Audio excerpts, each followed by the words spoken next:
Sunday morning. आज सुबह के लिए हम परमेश्वर का धन्यवाद देना चाहते हैं। After a gap, I'm happy to be back with you again this morning. कुछ समय के पश्चात वापस आप सबके साथ आज सुबह यहाँ होने में मुझे अत्यंत खुशी है। We've been doing the series on what we believe. हम लोग ने वो श्रृंखला शुरू करा है और उस पर हमने कई सप्ताहों को बिताया है, जिस पर हम समझ रहे हैं कि सीबीएफ द्वारका कौन सी बातों पे विश्वास करता है। And under that series, the last sermon was about ruined sinners reclaimed. और पिछले बार आखिरी जो मैंने जो संदेश इस पर दिया था वो ये था कि हम जो खंडित पापी हैं उनको परमेश्वर ने अपना लिया है। Now today we're going to talk about how do we lead that life or reclaimed life. और आज हम लोग बात करेंगे ये जो जीवन परमेश्वर ने हमें अपना लिया है, ये जो जीवन हमने परमेश्वर ने हमें दिया है, इस जीवन को हम जिए कैसे। We're going to talk about, and my sermon title is Life in the Spirit. और आज सुबह का जो शीर्षक मैं देना चाहता हूँ कि इस आत्मा में एक जीवन। So in case you are wondering, we are awaiting some current to pass by or there's room to fill up with smoke, none of that is going to happen.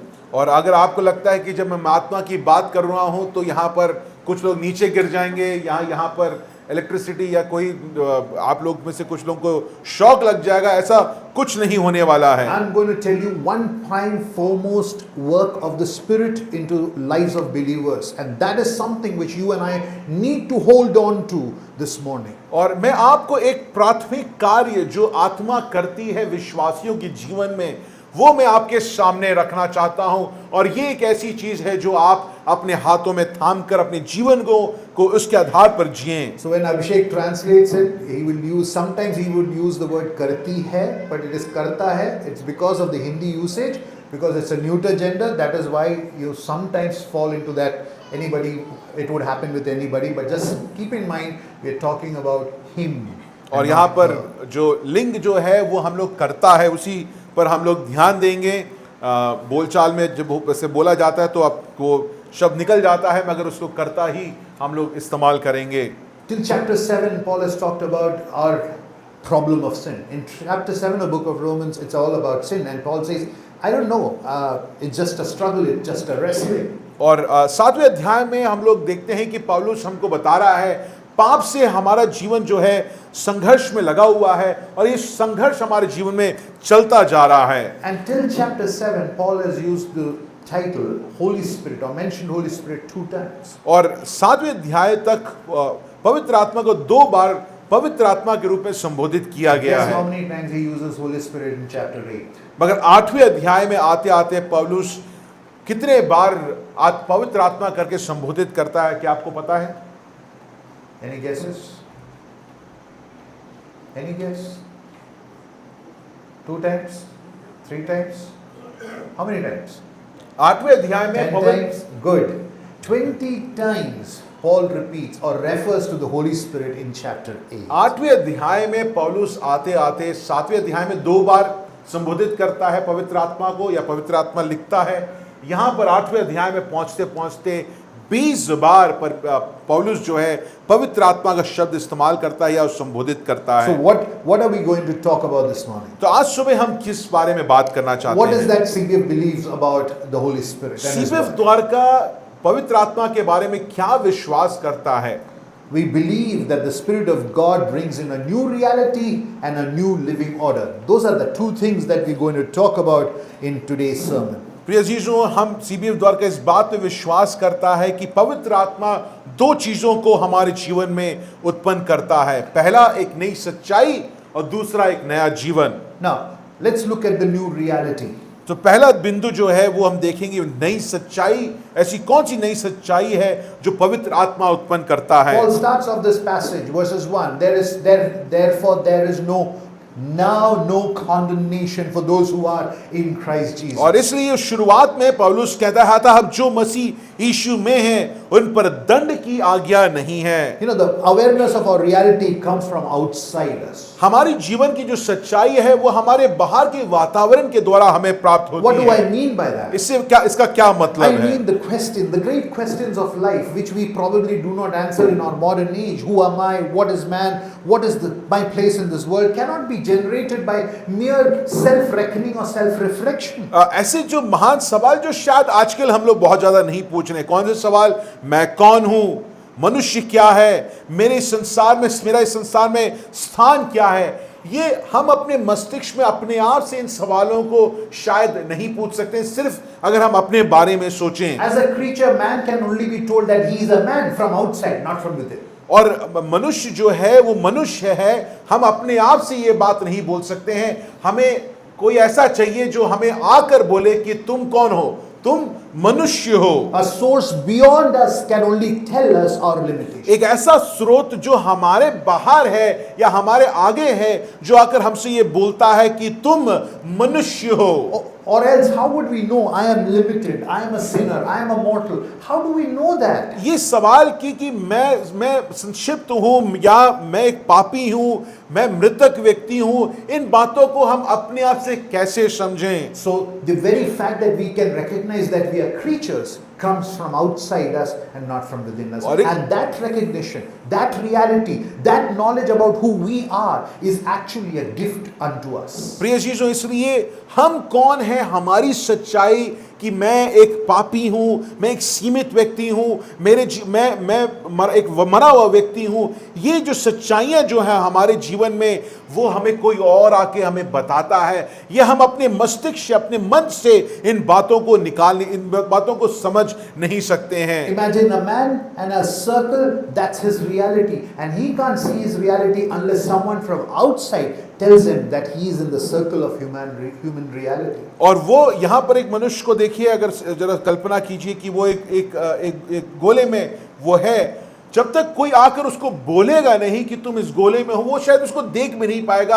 हम अपनी सच्चाइयों को अपने आंखों से नहीं देख सकते हैं, इसलिए बहुत जरूरी होता है कि बाहर से कोई आके बोले कि तुम्हारे जीवन में ये सच्चाइयां हैं। That is why God had to tell Adam, you are a creature. और इसलिए ये जरूरी था, अनिवार्य था कि परमेश्वर आदम से बोले कि तू एक सृष्टि है। That is why God told him that do not eat of the tree of the fruit of the good and evil, knowledge of good and evil. ये इसलिए जरूरी हुआ कि परमेश्वर आदम को बोले कि तू इस वृक्ष का फल खा नहीं सकता। And when man sinned again, and when man sinned, और जब मनुष्य ने पाप किया, God gave his law to man so that man would realize what his fallenness is all about. परमेश्वर ने क्या किया? मनुष्य के पाप में गिरने के कारण परमेश्वर ने मनुष्य को नियम दिया, जिसके द्वारा मनुष्य क्या समझ पाए?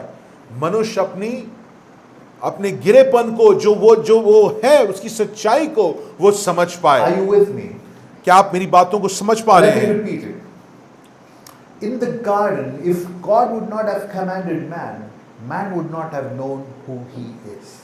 अगर परमेश्वर आदन के बगीचे में मनुष्य को बताता नहीं कि उसे क्या करना है, उसे आदेश नहीं देता, उसको समझाता नहीं, तो मनुष्य को क्या करना है ये उसको नहीं पता Imagine there was no command to not eat of the tree. और जरा सोचिए, कल्पना कीजिए कि ऐसी कोई नियम नहीं परमेश्वर ने बनाया कि तू इस वृक्ष का फल नहीं Then खाएगा। how would man know who God is and how would man know who he is? तो अगर ये शब्द वहां पर नहीं बोला जाता तो मनुष्य को कैसे पता चलता कि परमेश्वर कौन है, सही क्या है, गलत क्या है, या मुझे क्या करना है? इन बातों को मनुष्य कैसे समझता? In an outside revelation, man comes to know who God is, ultimate good, and he also knows who he is, that he is limited and he is dependent on this God for his life and living. इसलिए प्रिय चीजों, एक बाहरी प्रकाशन की बहुत जरूरत थी मनुष्य के जीवन में, जिससे कि वो परमेश्वर की सच्चाई को समझ पाए और अपने जीवन की सच्चाई को भी समझ पाए। A 19th century Christian philosopher by the name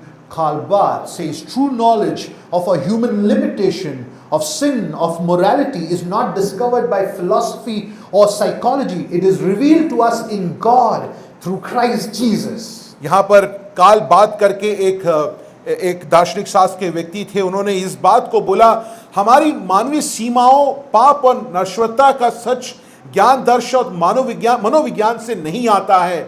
जितनी भी पढ़ाई लिखाई, मनोविज्ञान, दृष्टि, अगर इन सबको आप देखेंगे, हम अपनी सीमाओं को, हम अपनी नश्वरता को नहीं समझ पाएंगे। प्रभु यीशु मसीह का ज्ञान पर प्रभु यीशु मसीह का वचन हमारे जीवन में होना बहुत जरूरी है इन सच्चाइयों को समझने के So लिए। God reveals to us who He is, who we are to us, otherwise we wouldn't know who we are. हम कहना क्या चाहते हैं? हम ये कहना चाहते हैं प्रिय अजीजों, परमेश्वर का हमारे जीवन में उसका वचन आना हमारे लिए बहुत जरूरी। क्यों? दो चीजों के लिए। जब उसका वचन आता है तो हम उसके बारे में जान पाते हैं, जब उसका वचन आता है तो हम हमारी सच्चाई को जान पाते हैं। You see, we have not even reached the Christian aspect here. We're just talking about human existence. To even know human existence, we need God. प्रिय चीजों, हम लोग अभी मसीही चीजों पर पहुंचे भी नहीं है। मनुष्य के अस्तित्व के बारे में अगर हमको मानना है, जानना है, उसके लिए परमेश्वर का होना, उसका अस्तित्वमय होना बहुत जरूरी है। What does law do? The Mosaic law, what did it do? It spoke to us reality of sin and death. और इसलिए जब नियम दिया गया, मनुष्य को समझ में आया कि पाप और मृत्यु क्या है। इन चीजों का ज्ञात और ज्ञान उनको हो पाया। It gave us the reality that we are powerless before in the face of sin. और ये नियम के कारण मनुष्य, इस्राएली लोग समझ पाए कि पाप के आगे उनकी कोई सामर्थ नहीं है, वो सामर्थहीन है पाप को हराने में। We have fallen down in complete adoration for sin and Satan. और इस बात की भी सच्चाई वो समझ गए हैं कि पाप के आगे हम झुक गए हैं, हम दंडवत करते हैं पाप का और इस शैतान का दंडवत करते We हैं। also understand that we are under condemnation and henceforth guilt is what we face in our life because of sin. और इस पाप के कारण हमको अपराध बोध है, उसकी सच्चाई भी हमको समझ में आ गया है। हम जानते हैं कि हमारे ऊपर ये अपराध बोध लगा हुआ है। And what does this law do? It reveals that we are not autonomous but bound to this reality that we are all fallen beings under sin and therefore powerless to do anything. प्रिय चीजों, ये नियम हमको ये याद दिलाती है, इस्राएलियों को भी ये याद दिलाती है कि हम अपनी क्षमता से कुछ नहीं कर सकते हैं, अपनी ताकत से कुछ नहीं कर सकते हैं। हमारा अस्तित्व जो है वो पाप से जुड़ा हुआ है। And that we are under this condemnation. And what does this condemnation do to us? और क्योंकि हम इस पाप के अधीन हैं और नियम हमको समझाता है कि ये हम इसके अधीन हैं, तो ये अपराध बोध हमारे अंदर क्या उत्पन्न करता है? Turn with me to 7th chapter of Romans, verse 15. Romeo 7 उसकी 15वीं आयत को मेरे साथ खोलिए। And Paul says, सबने खोल लिया है? रोमियो 7 उसकी 15वीं आयत। What I hate, I do. जो मैं करता हूं उसको नहीं जानता हूं, क्योंकि जो मैं चाहता हूं वो नहीं करता, परंतु जिससे मुझे घृणा आती है वही करता हूं। Do you get me? This is what condemnation does to us. प्रिय चीजों, ये जो दंड जो है ये हमारे जीवन में ये सच्चाई को उत्पन्न करता है। It pulls you into guilt so much ये अपराध बोध आपके जीवन में उत्पन्न करता है that knowing that what it is, that what you're going to do is wrong, and knowing that you hate it, you still do it. ये हम वचन हमको क्या बताता है? यह अपराध बोध कहां से उत्पन्न होता है? क्योंकि दंड के कारण या पाप के कारण हमें पता है कि क्या गलत है, फिर भी हम क्या करते हैं? वही चीज को करते हैं जिस चीज से हमें महाघृणा है। पाप हमको वही करने में वापस बार बार हमको वहां पर लेके जाता है और इस कारण हमारे जीवन में यह अपराध बोध उत्पन्न होता है। That helpless estate of ours, that lowly estate of ours, that condemnable estate of ours needs a sea change. और प्रिय चीजों, यहां पर ये निचली जो अवस्था जो हम जिसमें हम जी रहे हैं, असामर्थीन अवस्था जिसमें हम जी रहे हैं, इस अपराध बोध के स्थान पर जो हमें जी रहे हैं, उससे बचने में उसे हटाना, उसको बदलना बहुत जरूरी And है। therefore Paul says in Romans 8:1 and 2. और इसलिए यहां पर पौलुस 1:2 में कहता है, रोमियो 8:1-2 में Therefore कहता there is है, now no condemnation for all those who are in Christ Jesus, for the law of the Spirit of life in Christ Jesus has set you free from the law of sin and death. और इसलिए पौलुस कहता है, इस निचली अवस्था से, इस अपराध बोध की सच्चाई से, इस जीवन जहां पर तुम असामर्थहीन हो पाप से जीतने में, उस अवस्था से अब क्या बदला है? पौलुस कहता है 8वीं आयत मेरे साथ पढ़िए, अब जो मसीह यीशु में है उन पर दंड की आज्ञा नहीं है। The new reality is that we have been set free from the grip of sin. प्रिय चीजों, नई सच्चाई ये है कि पाप से हमें बचा लिया We गया have है। been placed in Christ Jesus. अब हमें प्रभु यीशु मसीह में रखा गया है, With no condemnation whatsoever, और past, present and future. क्योंकि अब हम प्रभु यीशु मसीह में हैं। हमारे भूतकाल, वर्तमान काल और भविष्य काल में अब हमारे पर कोई दंड की आज्ञा नहीं Once है। in Adam, now in Christ. अब हम एक समय में आदम में थे, अब हम प्रभु यीशु मसीह में हैं। Our sin in its entirety, the block of it, is और- being nailed to the cross, and I bear it no more. Praise the Lord, for it is well with my soul. और इस बात को हम कहते हैं कि थोड़े पाप को प्रभु यीशु मसीह ने हमारे जीवन से नहीं लिया, हमारे पूर्ण पाप को लेकर प्रभु यीशु मसीह उस क्रूस पर हमारे पाप को ले चलता है। अब हम अपने मेरे पाप को मैं उसको लेकर नहीं चलता, मैं आजाद हो चुका I हूं। want you to take your pencil and underline. What does the Spirit do? He sets you free. और इसलिए पहली चीज क्या करती है आत्मा? आत्मा आपको और हमको आजाद करती For है। what? क्यों? किसके लिए आजाद To करती है? continue in sin? कि आप वापस पाप के जीवन में To जिए, live the way you are living? जिस प्रकार आप जीना चाहते हैं उस प्रकार आप जिए। The Spirit sets you free so that you will be human again. आत्मा आपको वापस आजाद करती है, जिससे कि जो परमेश्वर ने आपको बनाया था, जो सही सृष्टि थी, आप वापस वैसा मनुष्य बन जाएं। Once under the condemnation of the law of sin and death, now you are free. एक बार आप पाप और दंड के अधीन थे और उस मृत्यु के अधीन थे, मगर अब पवित्र आत्मा के द्वारा तुम्हें आजाद कर दिया गया Who है। set you free? किसने आपको आजाद किया है? Who set you free? किसने आपको आजाद किया गया है? Look at that verse 2. I want you to underline that. The Spirit of life in Christ Jesus has set you. यहां पर This is what the Spirit does, dear church. दूसरी आयत में मेरे साथ पढ़िए, किसने आप हमको आजाद किया है? क्योंकि जीवन की आत्मा की अवस्था ने मसीह यीशु में मुझ पाप की और मृत्यु की व्यवस्था से स्वतंत्र कर दिया है। There has been an invasion. हमारे जीवन में एक आक्रमण हुआ है। That is, the Spirit has set us free from the condemnation of the law.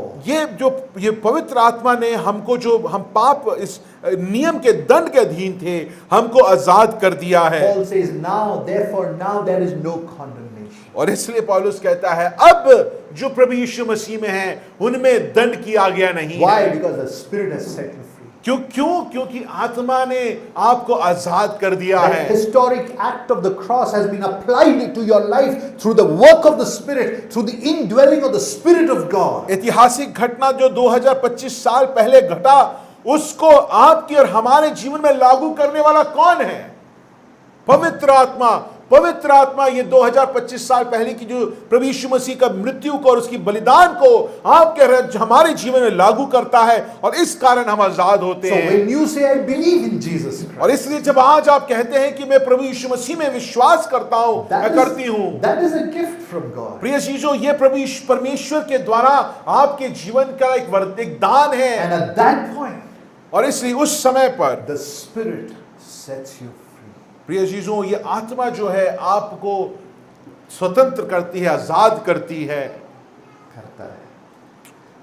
We often treat the Spirit as if He is an influence, a factor in our lives, something which we can measure, because we have phrases like be filled with the Spirit. We are like we fill the petrol tank, we will fill our tanks with the Spirit. That's how we ideate or identify the Spirit in the Bible. और क्योंकि वचन लिखता है कि आत्मा से भर जाओ, अपने जीवन को आत्मा से भरो, हमको लगता है कि कुछ माप हमारे हिसाब से होना चाहिए, माप के हिसाब से हम पवित्र आत्मा को देखते हैं। And some people call the Spirit as if they are gathered and okay, let's count down 1, 2, 3, 4, 5. Spirit, come.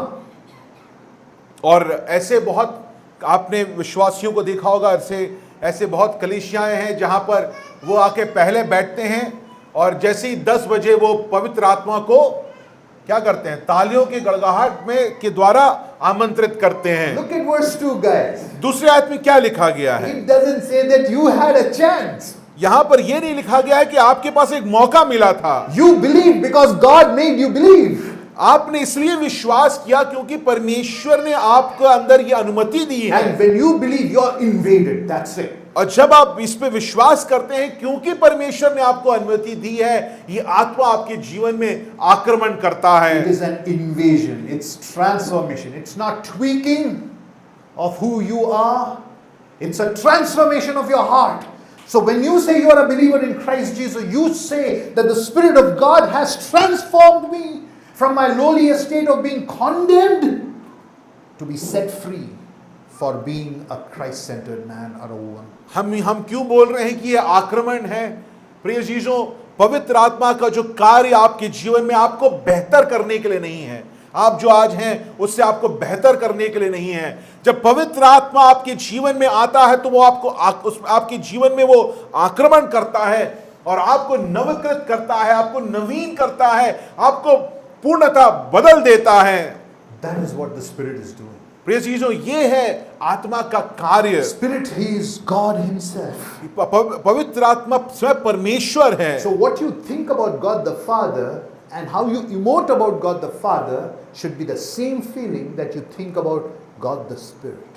और इसलिए ये बहुत जरूरी है समझना, जिस प्रकार आप पिता परमेश्वर को मानते हैं, जानते हैं, शब्दों का इस्तेमाल करते हैं पिता परमेश्वर के लिए, क्या आप पवित्र आत्मा के लिए कुछ और शब्द का इस्तेमाल कर सकते हैं? नहीं। उन्हीं शब्दों का, उन्हीं भाव का आपका उन्हीं शब्दावली का इस्तेमाल आपको पवित्र आत्मा के लिए भी करना होगा, क्योंकि वो परमेश्वर है। He is not a current, he is not energy, he is not gas, he is personhood of God. He is the triune God, a person in the triune God. He is God Himself. Therefore, that worship, that adoration, that fear and awe of who He is must remain in our heart as we think about Him, learn about Him and understand about Him. आज बड़ी दुखद अवस्था है हमारे मसीह चलन में। अगर आप काफ़ी जगहों में देखेंगे, पवित्र आत्मा को बिजली के रूप में माना गया है, उसको एक शक्ति, एक ऊर्जा के रूप में लोग मानते हैं। वो उसको एक अतिथि के रूप में मानते हैं कि आप उसको जब मर्जी बुलाएं, जब मर्जी आप उसको विदा भी कर दें। मगर परमेश्वर का वचन हमको कहता है कि पवित्र आत्मा स्वयं परमेश्वर है। वो उसी तत्व से बना हुआ है, उसमें कोई अलगावट नहीं है। जैसे पिता परमेश्वर, वैसे ही पवित्र आत्मा स्वयं परमेश्वर है। त्रिएक परमेश्वर में कोई भिन्नता नहीं, कोई अलगावट नहीं, तीनों एक निचोड़ के हैं, उसमें कोई अलगावट नहीं है। इसलिए पवित्र आत्मा के लिए आप अलग से कोई शब्दावली को, अलग से कोई भावों को आप अपने जीवन में उत्पन्न ना करें। Paul uses the word law of the Spirit, right? He uses the phrase for the law of the Spirit. What is the law of the Spirit? यहाँ पर पौलुस जो है बड़े एक दिलचस्प शब्द का इस्तेमाल करता है। क्या कहता है? दूसरी आयत, हम कौन सा भाग पढ़ रहे हैं? रोमियो 8 अध्याय दूसरी आयत में क्या लिखा है? क्योंकि जीवन की आत्मा की व्यवस्था। आत्मा की व्यवस्था. What is the law of the Spirit? ये आत्मा की व्यवस्था का क्या मतलब है? It is the law of the love of God. ये परमेश्वर के प्रेम का नियम को हम यहाँ पर I want देखते you to हैं। turn your Bibles to 5:5 of the book of Romans. Romeo 5:5 को आप मेरे साथ खोलें। रोमियो उसकी 5वीं अध्याय, उसकी 5वीं आयत को हम And पढ़ेंगे underline this. और इसको रेखांकित करें। क्या लिखा है यहाँ पर? For God has poured tongues and prophecy into our hearts through the Holy Spirit who He has given us. यहाँ पर ये लिखा है, क्यों पवित्र आत्मा के द्वारा उसने हमें अलग अलग जुबानों में बात करने की, हमको भविष्यवाणी देने की आत्मा दी है। What is it? क्या लिखा है यहाँ पर? Huh? Guys, I hope you have the same Bible as I have. आप सबके पास रोमियो 5 उसका 5 है? किसी बाइबल में दिख तो नहीं रहा? God's love. Do you see that? Do you see that? How far have we gone away from the greatest teaching of the scriptures? तो यहां पर पवित्र आत्मा हमारे जीवन में क्या डाल रहा है? भविष्यवाणियां डाल रहा है? अलग अलग भिन्न tongues के क्या होते हैं? अन्य भाषा हमारे मन में डाल रहा है। क्या डाल रहा है? मेरे साथ पढ़िए। और आशा से लज्जा नहीं होती क्योंकि पवित्र आत्मा जो हमें दिया गया है, हमने मांगा नहीं है, हमें मिला नहीं है, हम उसको मांग नहीं रहे हैं, हमें क्या किया गया है? हमें दिया गया है, हमें दिया गया है और उसके द्वारा परमेश्वर का प्रेम हमारे मन में डाला गया है। That is why when Paul speaks about tongues and prophecies in the book of Corinthians, he marks it with the central chapter. Which chapter? Which chapter? Chapter 13 that speaks about the love. He says, I can speak tongues of angels and 100 tongues of men, and I know not love. I am nothing but a resounding gong, a clanging cymbal. That's what Paul says. और इसी बात को समझाते हुए पौलुस Corinth की कलीसिया को लिखते हुए मध्य में इस अन्य भाषा भविष्यवाणियों को के बारे में लिखते हुए पहुंचते 13वें अध्याय को सबसे बड़ा विषय वस्तु हमारे सामने प्रस्तुत करता है। वो क्या है? प्रेम। प्रेम को हमारे सामने प्रस्तुत करता है और क्या कहता है? यदि मैं मनुष्यों और स्वर्गदूतों की बोलियां बोलूं, मतलब अन्य भाषा बोलूं और भविष्यवाणियां करूं और प्रेम ना रखूं, तो मैं ठनठनाता हुआ पीतल और झनझनाती हुई झांझ हूं। There is this particular denomination who claim that we have the Spirit. और ऐसे बहुत सारे मसीह झुंड हैं जो इस बात को का दावा करते हैं कि देखिए हमारे पास पवित्र आत्मा है। No, we all have the Spirit, yes or no? प्रिय चीजों, यहां बैठे सीबीएफ द्वार का क्या विश्वास करता है?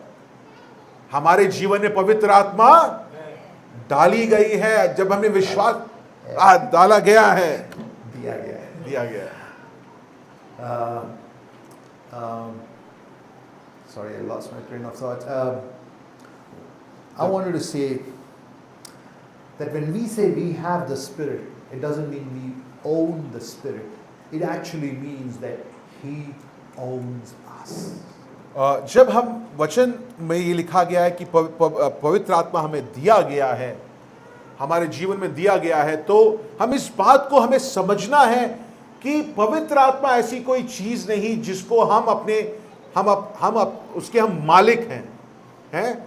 पवित्र आत्मा, हम पवित्र आत्मा के मालिक नहीं हैं। पवित्र आत्मा हमारा मालिक है। And that means that we belong in Christ Jesus. और इसका ये मतलब है कि हम प्रभु यीशु मसीह में संबंधित किए गए हैं। Which means that we share in the death and burial and resurrection and ascension of Christ Jesus. We await a resurrection because we have the Spirit of God in us. क्योंकि हमारे में परमेश्वर की आत्मा है, इसलिए हम प्रभु यीशु मसीह के हैं और इसलिए इस कारण हम प्रभु यीशु मसीह की मृत्यु में भाग लेते हैं, उसके गाड़े जाने में, उसके मारे जाने में, उसके जी उठने में हम भागीदार होते हैं और उसके आने का हम इंतजार करते हैं, अपने जीवन, अपने शरीरों को नवीन करने का इंतजार करते हैं। Because he has invaded our existence, और क्योंकि उसने हमारे अस्तित्व में आक्रमण किया है, set us free from the law of sin and death, और हमको उसने पाप और नियम से हमें बचा लिया है, he enables us to say no to sin. पवित्र आत्मा क्या करता है? वो हमें सहायता करता है, हमारी सहायता करता है कि हम पाप को ना बोले, क्योंकि अब हम पाप के गुलामी नहीं करते हैं। And he enables us to say yes to the triune God and yield our life to him. और पवित्र आत्मा जब हमें पाप को मना करने के लिए हमें सक्षम करता है, साथ साथ हमें किस बात के लिए सक्षम करता है? एक ऐसे जीवन को जीने के लिए जो त्रिएक परमेश्वर को देखते हुए उस जीवन को जीने के लिए भी हमें अनुमति और सक्षम करता है। First thing, what does the Holy Spirit do? What is his work? पहला चीज क्या है? पवित्र आत्मा का क्या कार्य है? Come on guys, spend half an hour almost. Yes, brings us a new reality, and that new reality is that we are set free. So you have a new reality. 2, because you have now a new reality, You and I have a new living order according to the Spirit. तो पवित्र आत्मा का पहला कार्य हमने क्या सीखा? पवित्र आत्मा के कारण अब हमारे जीवन में एक नई सच्चाई है। क्या है नई सच्चाई? कि अब हम पाप के गुलाम नहीं हैं, अब हम लोग आजाद कर दिए गए हैं। पवित्र आत्मा के द्वारा हमारी सच्चाई अब बदल दी गई है और इस कारण अब एक नया जीवन हमारे अंदर उत्पन्न हुआ है। Look at what Paul says in verse 3. तीसरी आयत में पौलुस क्या कहता है? What law could not do, weak as it is through the flesh, God did, sending his Son in the likeness of sinful flesh as an offering for sin. He condemned sin in the flesh so that, notice that, verse 4, so that the requirement of the law be fulfilled in us who do not walk according to the flesh but according to the Spirit. Why did God redeem us?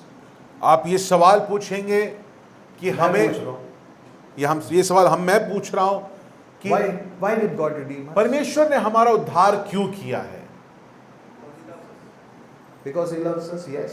क्योंकि उसने हमें प्रेम किया। हाँ ठीक है, ये भी सही है, मगर उद्देश्य क्या? परमेश्वर ने हमें एक उद्धार हमको जब दिया है, उसका क्या कारण क्या है, उसका क्या उद्देश्य है? I used to go for outreach ministries, tract distribution. Earlier, those times when you could do all those things. And the preacher would say, believe in Jesus Christ and go to heaven. So how many of us here seated here believes in Christ Jesus because we want to go to heaven? Anyone? No one wants to go to heaven? पहले Yeah, that's interesting. सुसमाचार की पेशकश में हमेशा ये बोला जाता था। जब मैं पहले इलाहाबाद में हम लोग ट्रैक डिस्ट्रीब्यूशन बाहर जाते थे तो कई बार ओपन एयर में प्रचारक बोलता है, अगर स्वर्ग जाना है तो क्या करना है? प्रभु यीशु मसीह में विश्वास करना है। यहां पे स्वर्ग जाना कौन चाहता है? अगर आप प्रभु यीशु मसीह में विश्वास करते हैं तो आप स्वर्ग जा रहे हैं। ये बात पर हमने सुसमाचार को इस प्रकार हमने सीखा है। Why did God redeem us? The question still remains. मगर ये सवाल आज भी अभी भी मैं ये पूछ रहा हूं, परमेश्वर ने हमें क्यों बचाया है, क्यों उद्धार दिया है? Take your pencils, and that's why I love the hard copy of a Bible. Please use the hard copy. Take your pencils, underline. So that, verse 4. Look at verse 4. That's why God redeemed you and me. That's what the Spirit is doing to us. So that, what? What? Come on guys, what? Read.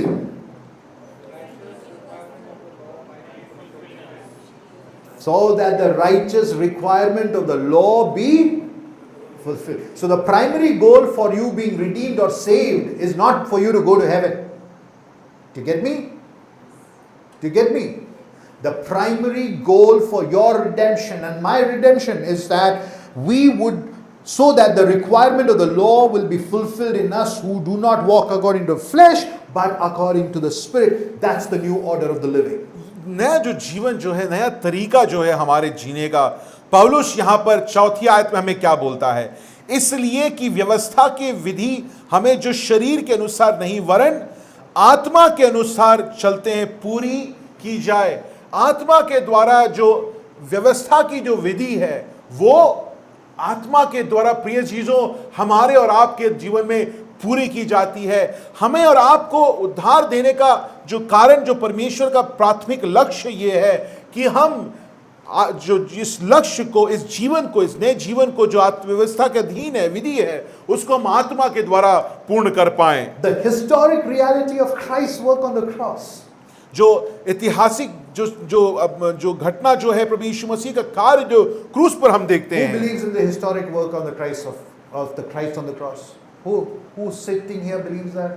यहाँ पर कौन है जो प्रभु यीशु मसीह का जो घटना, मृत्यु जो है या बलिदान को, क्रूस को एक ऐतिहासिक सच्चाई है, कौन मानता है यहाँ पर? If you believe that, that's a historic truth. अगर आप मानते हैं कि ये ऐतिहासिक महज काल्पनिक नहीं, ऐतिहासिक बात की 2025 साल पहले प्रभु यीशु मसीह क्रूस पर मारा गया, अगर इस बात पर आप विश्वास करते हैं, that you believe that God became man अगर आप इस बात पर विश्वास करते हैं कि परमेश्वर मनुष्य बना and they called him Jesus Christ और उसको प्रभु यीशु मसीह बुलाया गया and that he died on the और cross, वो क्रूस पर मारा गया that they buried him, और उसको गाड़ा गया, that on the third day he rose कि वो again, तीसरे दिन जी उठा and after 40 days he ascended up in और heaven, 40 दिन बाद वो स्वर्गारोहण हुआ and he told, I will come back for you. और वो क्या प्रभु यीशु मसीह कहता मैं तुम्हारे लिए वापस आऊंगा। That reality, if you believe that reality, अगर आप वो सच्चाई को अपने जीवन में सच मानते हैं, Paul says, therefore, you have no condemnation. कहता है कि अब क्यों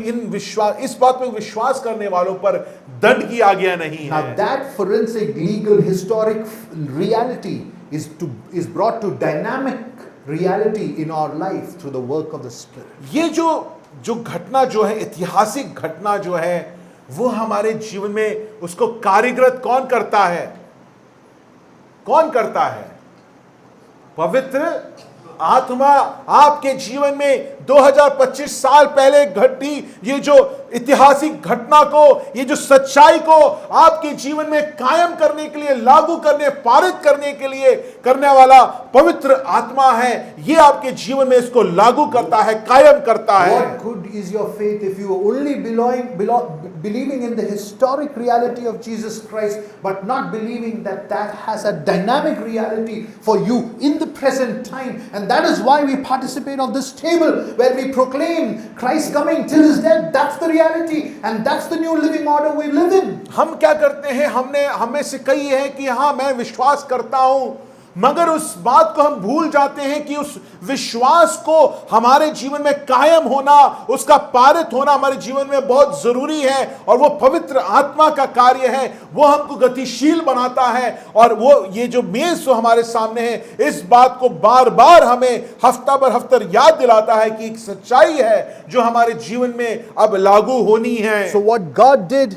what God accomplished on that cross, और इसलिए जो उस क्रूस पर हुआ, what God accomplished on that cross has been brought to reality, and that is what Paul says, so that you and I will fulfill the religious requirement of the law, the righteous requirement of the law. प्रिय चीजों, इस बात को समझना बहुत जरूरी है। जो सच्चाई वहां पर घटी, जो बात वहां पर हुआ 2025 साल पहले, अगर आपके जीवन में वो लागू होना है आज, वो सच्चाई अगर आपके जीवन में वो अगर कार्यगत होना है, तो वो सिर्फ और सिर्फ किससे मुमकिन है? अगर पवित्र आत्मा आपके जीवन में उसको लागू करे, कायम करे। नहीं तो वो एक महज एक ऐतिहासिक घटना होकर आपके जीवन में रह जाएगा। आपका जीवन बदलेगा नहीं, नवीन नहीं होगा, नवीकृत नहीं होगा। According to the Spirit is what Paul says. यहां पर लिखा है आत्मा के अनुसार। That is to say that he is God's presence, a life-altering presence in your life and my life. प्रिय चीजों, ये हम पवित्र आत्मा हमारे जीवन में निष्क्रिय नहीं हो सकता है। जब वो हमारे जीवन में प्रवेश करता है, वो हमें पूर्णतः बदल देता है, हमारे जीवन को बदल देता है। Today, Holy Spirit is used as an agent alone for healing, speaking in tongues, prophecy, or energizing yourself, or I don't know what all. But that's not the primary role of the Holy Spirit. I have witnessed healing. I've witnessed healing. We will still pray for healing. But that's not Holy Spirit's primary role. Holy Spirit's primary and foremost and prime role is what? The righteous fulfillment of the requirement of the law. आज बड़ी दुखद अवस्था है। पवित्र आत्मा की प्राथमिक जो कार्य जो है, उसको बदलकर आज हमने पवित्र आत्मा को एक चंगा करने वाला, उसके द्वारा ऊर्जा प्राप्त करने वाला, उस ऊर्जा देने वाला, या हमको अन्य भाषा भविष्यवाणी देने वाला एक के रूप में, एक एजेंट के रूप, एक प्रतिनिधि के रूप में हमने पवित्र आत्मा को बना दिया है। प्रिय चीजों, वचन क्या कहता है? मेरे साथ वापस पढ़िए, क्या लिखा है? रोमियो उसकी 8वीं अध्याय 4थी आयत, क्या लिखा है? पवित्र आत्मा का प्राथमिक लक्ष्य क्या है? इसलिए कि व्यवस्था की विधि हमें जो शरीर के अनुसार नहीं वरन आत्मा के अनुसार चलते हैं पूरी की जाएं। How do we live according to the Spirit? How do we fulfill the righteous requirement of the law? Verses 5 and 6. हम लोग इस नए जीवन को जो पवित्र आत्मा हमारे जीवन में चालू करता है, उस जीवन को हम कैसे जिए, इस व्यवस्था की विधियों को हम अपने जीवन में पूर्ण या पारित कैसे करें। Paul says, for those who are in accord with the flesh set their minds on the things of the flesh, but those who are in accord to the Spirit, the things of the Spirit. For the mind set on flesh is death, but the mind set on the Spirit is life and peace. यहाँ पर इस बात को पौलुस आगे समझाते हुए कि ये कैसे किया जाएगा, वो क्या कहता है, क्योंकि शारीरिक व्यक्ति, 5वीं आयत, रोमियो 8 उसकी 5वीं आयत, क्योंकि शारीरिक व्यक्ति शरीर की बातों पर मन लगाते हैं, परंतु आध्यात्मिक आत्मा की बातों पर मन लगाते हैं। शरीर पर मन लगाना तो मृत्यु है, परंतु आत्मा पर मन लगाना जीवन और शांति है। A commentator says there are two ways, two things that you do, not two ways, two things simultaneously, simultaneous action that you do when you have to live according to the Spirit. One is put to death sin, and two, aspire for the things of the Spirit. यहां पर टिप्पणीकार इस बात को कहता है, अगर आप बोल रहे हैं कि आप पवित्र आत्मा के द्वारा चलित हैं, या आपके जीवन में, हमारे जीवन में पवित्र आत्मा है, तो दो चीजें एक साथ हमारे जीवन में घटनी चाहिए। सिर्फ एक बार घटनी नहीं चाहिए, घटती रहनी चाहिए। क्या है पहली बात? पौलुस क्या कहता है? हमें पाप को मृतक बनाना है, हमें पाप को लेकर उसे मार डालना है, और दूसरा, हमें आत्मा की बातों को करने में हमारे जीवन में काम होना चाहिए या मन होना चाहिए। They're like the wings of a plane or a piston of an engine which has an upstroke and a downstroke, which takes in air and fuel and then pushes energy from the other side. That's how you have to imagine the work of the Spirit in your life, where you are putting constantly to death the flesh, and you are aspiring for what is the mind of the Spirit.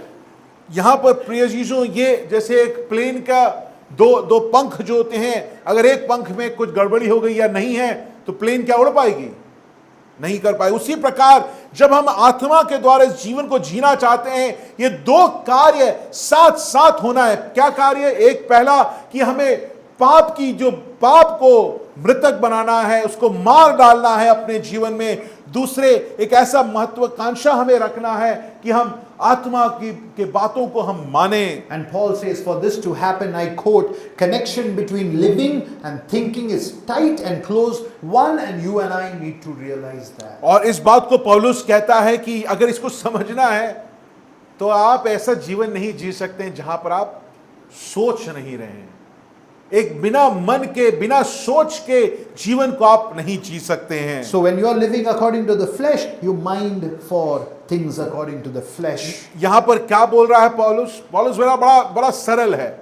अगर आप शरीर से जी रहे हैं तो आपका मन कहां पर लगा हुआ है? आत्मा की बातों पर, संसार की बातों में, शरीर के बातों पे आपका मन लगा हुआ है। For whatever you set your heart on or your mind on shapes you, your lifestyle and your character. क्योंकि अगर आपका मन किसी पर लगा हुआ है तो आपका जीवन, आपका चरित्र, आपका बोलचाल, जीवन शैली उसके हिसाब से ढल जाएगी। Just the other day I told Nivi that she should watch, if she's watching something like a documentary or a story, a drama, I told her specifically, do not watch YouTube shorts.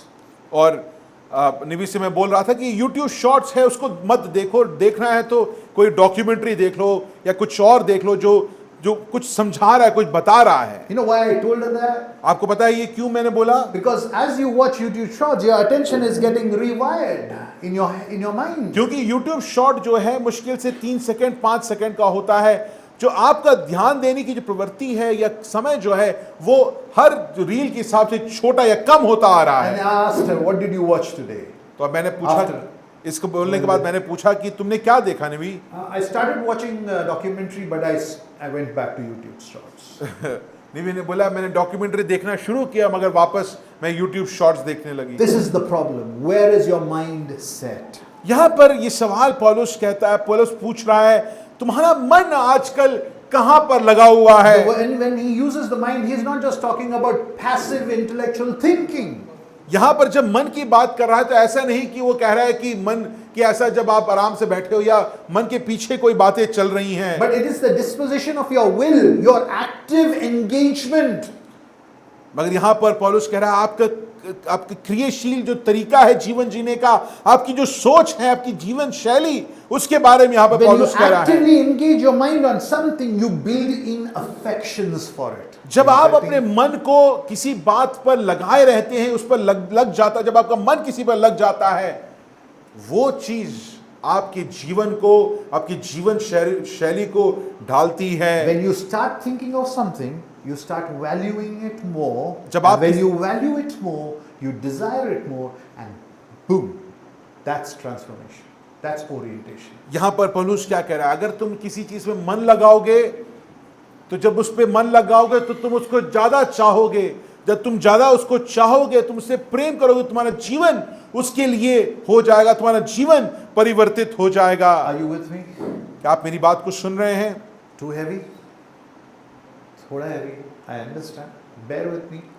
I'll come back on this. But we are to actively think, value, and desire, as verse 5 says, the things of the Spirit. Underline that. The इसको things of the Spirit. यहां पे लिखा आत्मा की बातों पर मन लगाते हैं। What are the things of the Spirit? आत्मा की बातें क्या है प्रिय You जीजों? see, Spirit is not the thing, यहां पर आत्मा चीज नहीं है, but Spirit has things for us. मगर आत्मा हमारे लिए कुछ चीजों को ले आता है। He is passionate about something. वो कुछ चीजों को लेकर वो हमको बताता है, क्योंकि वो उसके लिए बहुत महत्वपूर्ण है। What is the Spirit passionate about? पवित्र आत्मा किस बारे में सोचता है? Now, if you don't answer, I'm not going to go forward. We're going to sit here, stand here. What is that Spirit, that which He is passionate about? Okay. Who says tongues? Anybody for healing? Prophecy? I know I'm trying to ask you a trick question. Peace? Okay, life and peace, Paul has mentioned that. Okay. God's will. Okay, you can put all of that, but there is only one thing that the Spirit is passionate about. One thing. Just one thing. Turn with me to John chapter 16 and 14, and I want you to underline that. John 16:14.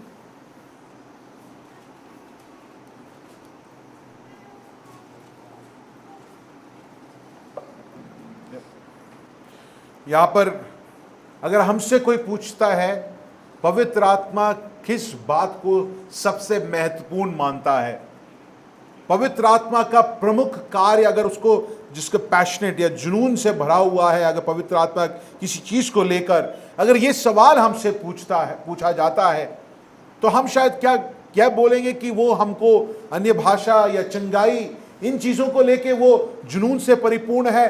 पवित्र आत्मा किस बात को लेके जुनून से परिपूर्ण है? वो यूहन्ना उसकी 16वीं अध्याय उसकी 14वीं आयत को आप सब मेरे साथ पढ़ें। क्या लिखा है? वो मेरी महिमा करेगा। कौन? वो कौन है? नहीं, वो कौन है? वो है पवित्र आत्मा। तो पवित्र आत्मा मेरी कौन? प्रभु यीशु मसीह। पवित्र आत्मा प्रभु यीशु मेरी महिमा करेगा, क्योंकि वो मेरी बातों में से लेकर तुम्हें बताएगा। Do you get it? आप समझ रहे हैं यहां पर क्या बोल रहा है? The बोला जा रहा things है of the Holy Spirit. What is He passionate about? पवित्र आत्मा की बातें, पवित्र आत्मा की बातें जो हमने रोमियो में पढ़ा, वो कौन सी बातें हैं? वो किन बातों को लेके जुनून पूर्व है? Spirit has one role. प्रिय चीजों, पवित्र आत्मा का एक प्रमुख कार्य है। You know, glorify God is an archaic lingo now. Let me use a present lingo. One role of the Holy Spirit is to make you fall in love with Christ. पवित्र आत्मा का अगर एक कार्य है, यूहन्ना उसकी 16वीं अध्याय 14वीं आयत को अगर आप ध्यान से पढ़ेंगे, आपको यह समझ में आएगा पवित्र आत्मा का कार्य क्या है। वो आपको प्रभु यीशु मसीह से प्रेम करने के लिए विवश करता है, क्योंकि वो प्रभु यीशु मसीह की बातों को आपके जीवन में बोलता रहता है। क्यों बोलता रहता है? जिससे कि आप प्रभु यीशु मसीह से प्रेम करने लगे, आप उसके प्रेमी और प्रेमिका बन जाएं। He is like the floodlights of a cricket pitch, cricket field. अगर आपने क्रिकेट के मैदान में अगर रात को देखा होगा, जहां पर इंटरनेशनल होता है, डे एंड नाइट होता है, वो फ्लड लाइट आपने देखा होगा। You cannot look at those lights. That's not visible. The source where the bulbs are burning, you cannot look at them. That's so bright. वो जहां से वो जलता है, पहले 4 होते बड़े बड़े स्तंभ पे उनको लगाया जाता था, और इतने जोर से वो चमकता है कि आप उसको देख नहीं सकते हैं। But it lights up the field. मगर जो, क्योंकि वो उसका फोकस नीचे होता है, वो सारे जो मैदान को उजाला कर देता है। In somewhat the same manner, the Spirit lights up who Christ is. प्रिय चीजों, उसी प्रकार जो चीजें हमें समझ नहीं आती हैं प्रभु यीशु मसीह के बारे में, जो चीजें हमें समझनी है, उन बातों को पवित्र आत्मा हमारे जीवन में साफ करता है, बताने लगता है, उसको उजियाला में You know लाता what है। the Spirit is doing? आज को पता है पवित्र आत्मा क्या कर रहा है? It is telling us again and again, you are no more now under the condemnation of sin, for you are in Christ Jesus. प्रिय चीजों, वो बार बार हमें ये बोल रहा है कि अब तुम पाप के दंड के अधीन नहीं हो। क्यों? क्योंकि तुम अब प्रभु यीशु मसीह में स्थापित कर दिए गए हो। You are being set free. तुम्हें आजाद कर दिया गया है। You don't have to be a dog like which goes back to his vomit. तुम एक उस कुत्ते के समान नहीं जो वापस अपने उल्टी के पास चला जाता है। He does so within us, through the body of Christ, through the regular teaching, preaching of God's word, through the table, through prayer, through fellowship, through our personal time with God. The Spirit of God is talking to us again and again and again that there is no condemnation for those who are in Christ Jesus, for they have been set free so that they would be fulfilling the righteous requirement of the law. प्रिय जीजों, आज कलीसिया के द्वारा पवित्र आत्मा कलीसिया में वचन पढ़ाने के द्वारा, वचन के प्रचार के द्वारा, हमारे परमेश्वर के वचन पढ़ने के द्वारा, इस मेज के द्वारा, प्रार्थना के द्वारा, सहभागिता के द्वारा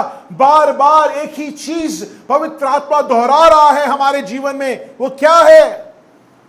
तुम क्योंकि अब प्रभु यीशु मसीह में हो, तुम्हारे ऊपर पाप का दंड नहीं है, और साथ साथ अब तुम्हारे जीवन में उस आज्ञा की बातों को, विधियों को पूरा करना तुम्हारे लिए जरूरी है। What is the Spirit trying to tell you? यहाँ पे पवित्र आत्मा क्या कहना चाह रहा है? It is not just in the holy times that you are not under condemnation. He is saying that even if you slip and fall and sin today, you are still under no condemnation. यहाँ पर पवित्र आत्मा ये नहीं बोल रहा है कि जब तुम सिर्फ अच्छे पवित्र हो और तुमको लगता है कि तुमने पाप नहीं किया तभी तुम्हारे पर दंड किया गया। ऐसा नहीं। जब तुमने शायद पाप करा, अगर तुमने पश्चाताप किया है, तुम्हें माफी तुमने मांगी है, तब भी तुम्हारे ऊपर दंड किया गया नहीं है। नियम का जो दंड जो है तुम्हारे ऊपर नहीं है। Martin Lloyd Jones says the true Christian, as a true Christian, you should never let yourself feel condemned. You should never treat yourself as a condemned sinner. और इसलिए मार्टिन लॉयड जोन्स इस बात को कहता है, अगर आप एक सच्चे मसीह हो तो आपको ये बात समझनी है कि अब मेरे पर दंड नहीं है, मृत्यु का जो दंड अब मेरे ऊपर नहीं है। Young men and women, notice that, and I want you to underline, take your pens and underline the word now in verse 1. This is what the Spirit is telling you, and this is what the Spirit wants you to set your minds on, that therefore now there is no condemnation for those who are in Christ Jesus. यहाँ पर बैठे जवान लोग और बाकी सबसे मैं बोलता हूं, रोमियो 8 उसकी पहली आयत को रेखांकित करें, और ये जो शब्द है अब जो मसीह यीशु में है उन पर दंड किया गया नहीं है। Until you see who you are in Christ Jesus, until your heart is soaked in the deluge of the gospel, the realities of the gospel, your heart and mind will not be able to admit that the worst about yourself. प्रिय जीजों, समस्या ये है कि शायद हम अपने जीवन में इस महान सच्चाई को, प्रभु यीशु मसीह की सच्चाई को, इस सुसमाचार की सच्चाई को हमने अपने जीवन में भरा नहीं है, और इसलिए हम अपने जीवन में आज भी अपने आप को कहीं ना कहीं अच्छा मानते हैं। अगर ये सच्चाई हमारे जीवन में एक बार पारित हो जाए, तब हमको समझ में आएगा कि मैं सबसे बड़ा पापी हूं, मेरे से बड़ा पापी और कोई नहीं है। As someone said, there are two kinds of repentance.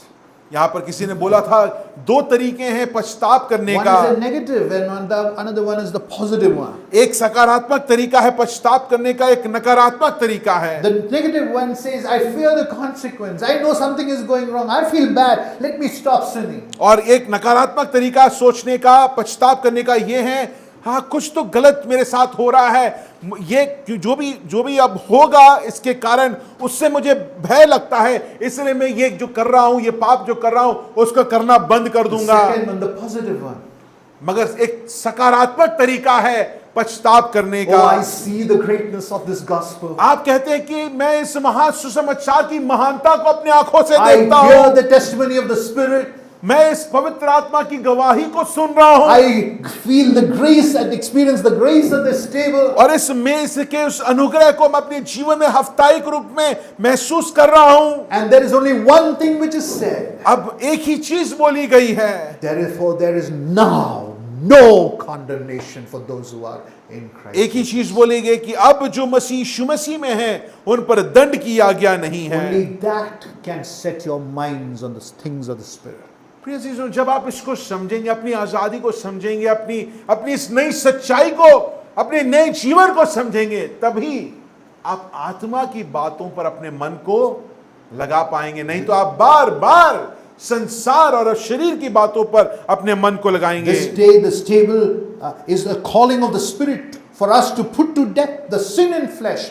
Not because sin is bad, it is bad, but because we are no more under the condemnation of sin in Christ Jesus. यहां पर ये मेज के द्वारा पवित्र आत्मा हमको ये समझा रहा है कि ये हमको पुकार रहा है, सीबीएफ के हर सदस्य को पुकार रहा है आज की सुबह, कि जो भी तुम्हारे जीवन में पाप है उसको तुम मार डालो, उसको मृतक मानो, उसको अपने जीवन में मरवा डालो, क्योंकि अब हम क्या हैं? हम पाप के दंड के अधीन नहीं हैं। Unless you set your mind actively on the things of the Spirit, you cannot mortify sin on this side. प्रिय चीजों, जब तक आप आत्मा की बातों पर अपने मन को नहीं लगाएंगे, आत्मा की बातों को हमने क्या देखा था, क्या है? प्रभु यीशु मसीह के वचन को, उसके जीवन को। जब आप आत्मा की बातों को अपने मन में प्रमुख नहीं बनाएंगे, उसको अपना प्राथमिक लक्ष्य नहीं बनाएंगे, आप कभी भी शरीर के जीवन को, शरीर की बातों से अपने मन को हटा नहीं सकते हैं। आप वचन, पवित्र आत्मा चाहता है कि आप आत्मा की बातों पर अपने मन को You know लगाएं। what Spirit is doing this morning? प्रिय चीजों, आपको पता है आज पवित्र आत्मा क्या कर रहा है? It's pushing you, if you are lukewarm in your faith, to activate your mind towards who God is. यहां पर वो इस बात को आपको इस बात को पे दबाव डाल रहा है कि अगर आप गुनगुने हैं इस विश्वास में, हाँ ठीक है, मैं चलो प्रभु यीशु मसीह पे विश्वास करता हूं या करती हूं, मैं मानती हूं कि वो, मानता हूं कि वो मुझे प्रेम करता है। अगर ये गुनगुना विश्वास है, पवित्र आत्मा आज आपको बोल रहा है कि देखो, उस सच्चाई को देखो, उस सच्चाई को अपने जीवन में ढालने की कोशिश करो। I don't know what sin or addiction you are facing this morning. प्रिय चीजों, मुझे नहीं पता कि आप किस पाप से जूझ रहे But हैं, if you think you can stop it because you feel bad about it, I am telling you, you'll never ever stop it. अगर आप इसलिए उस पाप को करना बंद करना चाह रहे हैं क्योंकि मुझे अच्छा नहीं लग रहा, मुझे डर लग रहा है कि इसको करने से लोग क्या बोलेंगे, तो मैं आपको वापस बोलना चाहता हूं, कुछ समय के लिए आप उस पाप को रोकेंगे, मगर वापस आप उस पाप को फिर शुरू कर But देंगे। if you hear the Spirit in your heart this morning, मगर अगर आप अपने जीवन में आज पवित्र आत्मा की वाणी को सुनते who हैं, says there is no condemnation for those who are in Christ Jesus, जो चीख के ये इस बात को आपको बोल रहा है कि प्रभु यीशु मसीह में अब दंड की आज्ञा नहीं है, you will be able to fight your sin. प्रिय जीजों, मैं इस बात को बताना चाहता हूं कि आप पाप से लड़ने के लिए सक्षम बन जाएंगे। Oh, we want people who are ready to fight their sin. प्रिय जीजों, हम चाहते हैं कलीसिया में ऐसे हो जो पाप से लड़ें। You may fall again, but you will rise to fight again because you know that you are no more now under the condemnation of sin. आप पाप से लड़ने के लिए तैयार होंगे, लड़ेंगे, शायद गिरेंगे भी, मगर फिर उठ खड़े होंगे। क्यों? क्योंकि आपकी बात की सच्चाई आपको पता है कि अब मेरे ऊपर आत्मा का नियम का दंड मेरे ऊपर नहीं है। Tim Keller says sinful nature, and please listen to this carefully. Sinful nature is that part of your heart that does not believe that there is therefore now no condemnation. यहां पर टिम केलर कहता है, अगर आपके जीवन में पापी क्षेत्र है या ऐसी जगह है जहां पर पाप आज भी पनप रहा है, वो दिल के वो क्षेत्र हैं, वो जगहें हैं, वो बातें हैं जहां पर आपने विश्वास अभी तक नहीं किया है कि आप दंड की आज्ञा के अधीन नहीं हैं। Have you seen these people who do crime when they are released from the jail? They come back emboldened, right?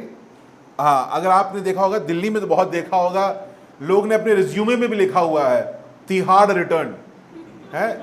Tihar में 2002 से 2008 तिहाड़ जेल, ऐसे लोग आपको देखेंगे। They do crime because they have done crime. वो इसलिए गलत करते हैं क्योंकि उन्होंने गलत किया है। They make that their reality. उनकी जीवन की सच्चाई ये है कि अब मैं गलत ही करूंगा, ये उनकी पहचान है। We go back to sin because we live in that reality. आप समझ रहे हैं हमारे साथ क्या हो रहा है? हम पाप में इसलिए वापस जाते हैं, पाप करने के लिए इसलिए वापस जाते हैं क्योंकि हमने उस सच्चाई को अपने जीवन में बदला नहीं। क्या सच्चाई? कि अब हम उस पाप के दंड के अधीन नहीं हैं। इस सच्चाई को जब हमने समझा ही नहीं है, अपने जीवन में माना ही नहीं है, हम वापस कहां जाते रहेंगे? उस पाप की तरफ जाते रहेंगे। जो मर चुका है उसकी तरफ हम क्यों जाएं? क्योंकि वो मरा नहीं है, इसलिए हम वापस बार बार उसकी तरफ जाते रहते हैं। Two wings of an engine, mortify sin, aspire for the things of the spirit, or a piston of an engine, upstroke and the downstroke, where one takes the air and fuel and the energy is pushed out from the other side. जैसे मैंने बोला, विमान के दो पंखों के हिसाब से ये कार्य हमको रोजाना अपने जीवन में करना है। जहां पे हमें पाप को मृतक करना है, उसको मार डालना है, साथ ही साथ अपने मन को आत्मा की बातों पर लगाना है। तभी जब ये संतुलन तभी बन पाएगा, तभी हम विमान हमारा उड़ पाएगा, तभी हम विश्वास में अग्रसर हो पाएंगे। What is your mindset on this morning? सवाल ये है प्रिय चीजों, सवाल ये है, आज की सुबह आपका मन किन बातों पर लगा हुआ है? Why did you believe in Jesus Christ? आप प्रभु यीशु मसीह पे आपने विश्वास क्यों किया? Why are you calling yourself a Christian? Why do you say that I am a baptized Christian? Why do you say that? आज आप क्यों बोलते हैं कि मैं प्रभु यीशु मसीह का विश्वासी हूं, मैंने बपतिस्मा लिया है, उस विश्वास को मैं If करता you are हूं। not in love with who you believe is your Savior and Lord, then why are we Christians, dear church? प्रिय चीजों, ये सवाल हमें अपने आप से पूछना है कि जिसने आपको उद्धार दिया है, अपने जीवन को दे के आपको उद्धार दिया है, अगर उसी से आप प्रेम नहीं करते हैं, उस पर आप अपना मन नहीं लगाते हैं, तो आपने क्या उद्धार पाया है? आप क्या बोल रहे हैं कि आप क्या विश्वासी हैं? If you believed only to go to heaven, अगर आपने सिर्फ विश्वास प्रभु यीशु मसीह इसलिए किया है क्योंकि किसी ने बोला है कि इसके विश्वास करने से आप स्वर्ग जा सकते हैं, that's an utmost selfish thing that you could have ever believed in. प्रिय चीजों, तो ये स्वार्थपूर्ण है। वहां पे भी हमने अपने स्वार्थपन को दिखाया है कि मैं अब बस स्वर्ग जाना चाहता हूं, देखो मेरा जीवन इसमें बदलेगा For नहीं। this Christian life, because there is now no condemnation, you're called to be a true human being in the light of the Word of God, so that you and I will fulfill the righteous requirement which Adam failed in the garden, which the sons of Israel failed, so that you and I, by the Spirit, by the covenant promises of the Spirit, would fulfill the righteous requirement of the law in Christ Jesus. प्रिय चीजों, इस आत्मा के द्वारा ये घोषित किया गया है, बार बार किया गया है कि अब तुम पाप के दंड के अधीन यीशु मसीह में हो और दंड की आज्ञा तुम पर नहीं है। इससे तुम्हारा और हमारा जीवन बदल चुका है। प्रिय चीजों, अब हम लोग एक मनुष्य बन गए हैं वापस, जो परमेश्वर की धार्मिकता की जरूरतों को अब हम पूरी कर सकते हैं, अपने आप से नहीं। मगर पवित्र आत्मा की सहायता से जो आदम नहीं कर पाया, जो इज़राइल नहीं कर पाया, जो फरीसी नहीं कर पाए, वो आज आप और हमको बुलाया गया है कि पवित्र आत्मा की सहायता के द्वारा आप और हम इस विधि को, इस बात नियम को की जरूरतों को हम पूरा करें। So ask yourself every morning, इसलिए हर सुबह ये आप बात माने, पूछें, what will I set my mind on today? सुबह उठकर ये पूछें कि आज मैं कौन बातों पर अपने मन को लगाऊंगा या लगाऊंगी। Young men and women and others also, you have phones in your hand today. जवान यहाँ पर जो बैठे हैं, आज आपके हाथों में समय पे फोन रहता है। There is an identity that you live in your phone and there is an identity that you show us. एक ऐसी पहचान है, पहचान बहुत सारी हमने बना रखी है। एक पहचान आपकी फोन की पहचान है, फोन का जीवन आप जीते हैं, और एक ऐसी पहचान जो आप हमारे सामने जी रहे I हैं। want you to come out of it. मैं चाहता हूं कि आप इससे बाहर निकलें। I want you to start praying, God help me to set my minds on the things of the Spirit. मैं चाहता हूं कि आप प्रार्थना करें कि हे परमेश्वर, मेरी सहायता करें कि मैं आत्मा की बातों पर अपने मन को लगा पाऊं। Let me end with this. मैं इससे यहां पर समाप्त करना चाहता Romans हूं। 8:3 says रोमियो 8 उसका 3 आयत कहता that we है, could not do through the law, read. God did. Did you read that? Verse 3. Romeo 8 उसका 3 आयत, Underline that. क्योंकि जो काम व्यवस्था शरीर के कारण दुर्बल होकर कर पाया ना कर सकी, उसको परमेश्वर ने किया